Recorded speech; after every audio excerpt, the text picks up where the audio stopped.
На денешен ден во 1582 година, поради воведувањето на Грегоријанскиот календар 10 октомври 1582 година, не постои во календарите на Италија, Полска, Португалија и Шпанија.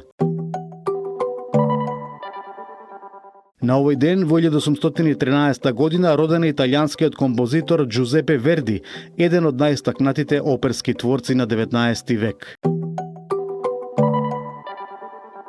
На денешен ден во 1868 година Карлос Цеспедес прогласи независност на Куба, со што започна 10-годишната војна со Шпанија. На овој датум во 1901 година роден е швајцарскиот скулптор и графичар Алберто Джакомети, познат по изложените бронзени фигури и надреалистички конструкции. На денешен ден во 1911 година Сун Јат Сен прогласи република во Вучанг, со што заврши владењето на кинеските императори, кое траеше 2000 години.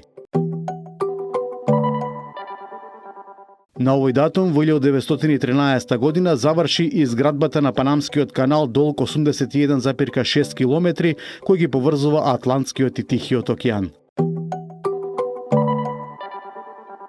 На денешен ден во 1917 година Бразил и објави војна на Германија во Првата светска војна, откако германците торпедираа бразилски бродови. На денешен ден во 1935 година грчката армија со државен удар ја собори Втората грчка република и го обнови кралството под регентот Георгиос Кондилис. Во 1964 година на овој ден во Токио беа отворени Олимписките игри, први во Азија. На овој датум во 1980 година во земјотрес во Алжир загинаа 2590 луѓе, а околу 330.000 останаа без покрив над главата. На овој датум во 1985 година почина Орсон Велс, американски филмски актер и режисер, добитник на Оскар за животно дело. На овој ден во 1990 година СССР и Германија потпишаа договор за повлекување на советските војници од Германија до крајот на 1994 година. Пред точно 30 години Израел почна да се повлекува од западниот брег и ослободи околу 300 палестинци од затвор. На денешен ден во 2000 година умре Сиримаво Бандаранаике, поранешен премиер на Шри Ланка и првата жена на таа функција во светот.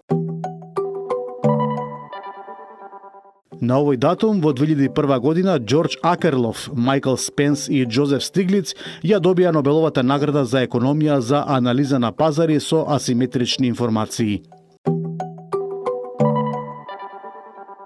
На овој датум во 2008 година поранешниот фински претседател Марти Ахтисари ја доби Нобеловата награда за мир како посредник во статусот на Косово.